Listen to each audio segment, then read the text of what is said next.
Welcome everyone to Breakthrough Leadership. This is our video blog, and I'm Matt DeYoung. I'm Greg Yates. Breakthrough Leadership is here to help you unlock your purpose, live with passion, and become the leader you were created to be.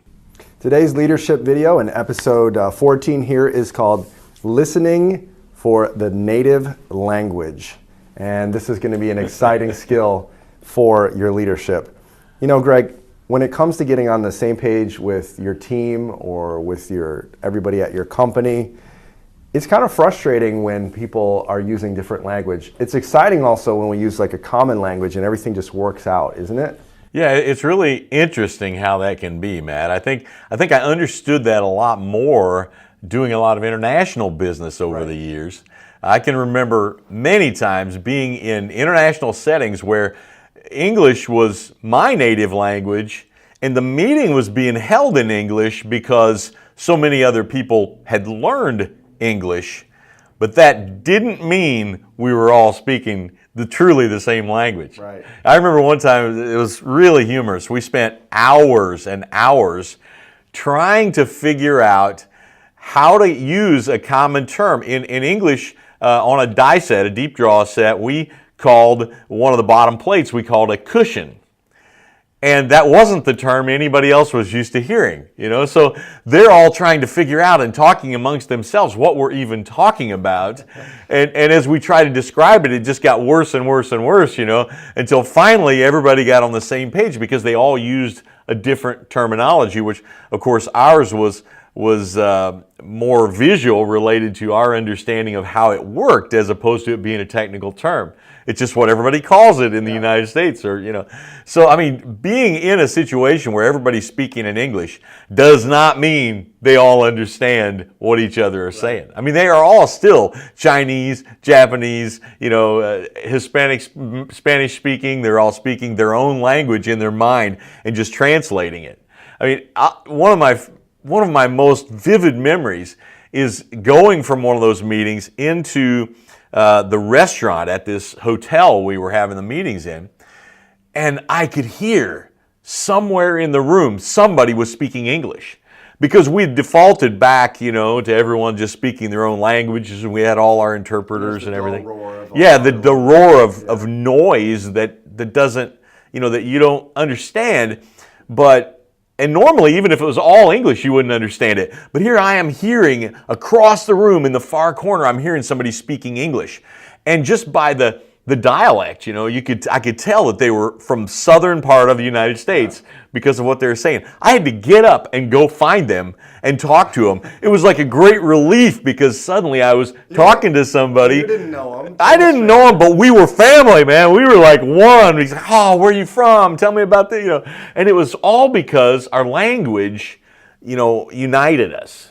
So you had one scenario in which people were on the same page for the moment with English as their language, but then you had another scenario where you're truly at almost a genetic level. Oh, yeah. Well, I mean, let's face it, just because you're using the same words doesn't mean you're speaking the same language. Let that sink in. Right, and so everybody, if you've done any kind of time in leadership, you can probably imagine yourself saying, or remember yourself saying, Greg, I don't feel like we're on the same. Are you talking a different language right now? Yeah, exactly. So as soon as you said the story, people got it. Yeah. There's a native language that everyone's speaking, but it might not be the language that we need to accomplish our mission. Right, exactly. Yeah. So I think today's exciting because maybe this is the first time you've ever thought about turning that misalignment into an opportunity. And Greg, I know you have prepared for us kind of a procedure that by the end of this video, everybody could use. Absolutely. In every conversation. Absolutely. So the first thing that they could do as a procedure, what's the first step we're going to call recognition? Recognition. Absolutely. Sitting in that meeting with everybody speaking in English, you know, you might have the misinterpretation that we're all on the same page. Yep.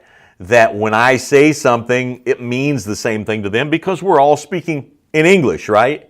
You know, just using the same words doesn't mean we're on the same page or that even we're speaking the same language. You know, the first thing we have to do, recognition, is realize that we're not speaking the same language. And without going into too much detail here, I know we got to move, and that is that every conversation you're having, you have to have this little bit of recognition going on as to whether or not we're really speaking the same language. It's just an assumption that for the meeting, we're all talking English, but everybody's coming from a different background with different cultural implications. Right. And this is not just an analogy, this is truth. People do come with these different meanings assigned with what they say. You know, Matt, one of the things you said earlier when we were talking about this point was the humorous idea that, you know, we would go somewhere and because they don't speak our language, we talk louder and slower and make all this, and it doesn't change anything. As leaders, you know, we get in the room sometimes and we just think if we get more emphatic about our point that, oh, they'll get it because we're louder.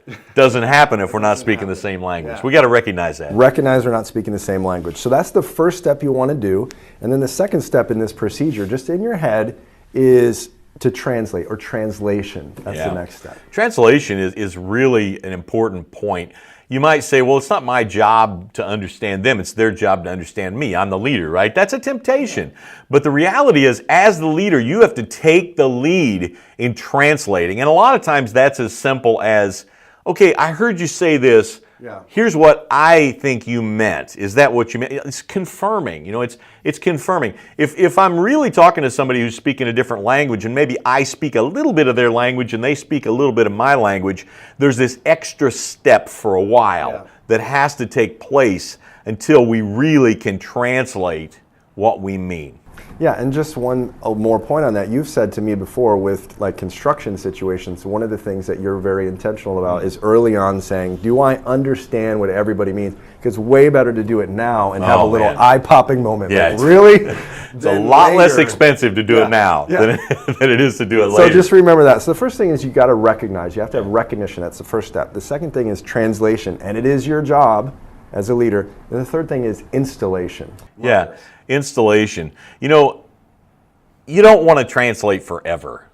No. You know, translation is a temporary struggle. Right. And if your team never goes beyond translation mode, where you're constantly just trying to interpret what everybody means, then you're never really going to be on the same page. You're never going to really be speaking the same language.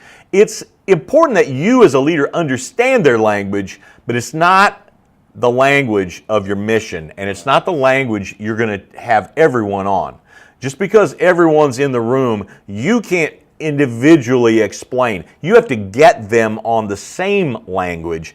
You have to together, you have to install the language of your mission. And that may be your own native dialect that occurs to where when you're speaking clear across the room, they can hear it and they know exactly that you're a part of their DNA. That's what installation of a language has to be like, man. That's so exciting because that means breakthrough. That means that it's not hinging on you being there to say exactly what needs to be said and translate and all these things. And also, just one more point on that. If you're finding yourself getting no further than 1 and 2, so you're constantly recognizing, you're constantly translating, you're not moving to step 3, right, where it's installed, then there's some things we need to look at, don't we? Yeah, that's important.